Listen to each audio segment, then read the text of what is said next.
Hi guys, in this video we will see how to turn on or off Apple Watch always on display settings. By turning off always display on settings, you can save battery life of your Apple Watch. So here are the process. Unlock your Apple Watch and here look for the settings cog. Tap on settings on your Apple Watch.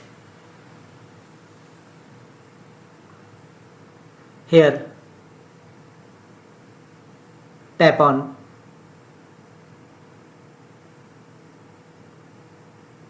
display and brightness, tap on it. Here scroll down and you will find always on. Your Apple Watch can be always on display. If you want to disable always on display of your Apple Watch, then turn the toggle button off, and if you want to enable it, then turn the toggle button on of your Apple Watch.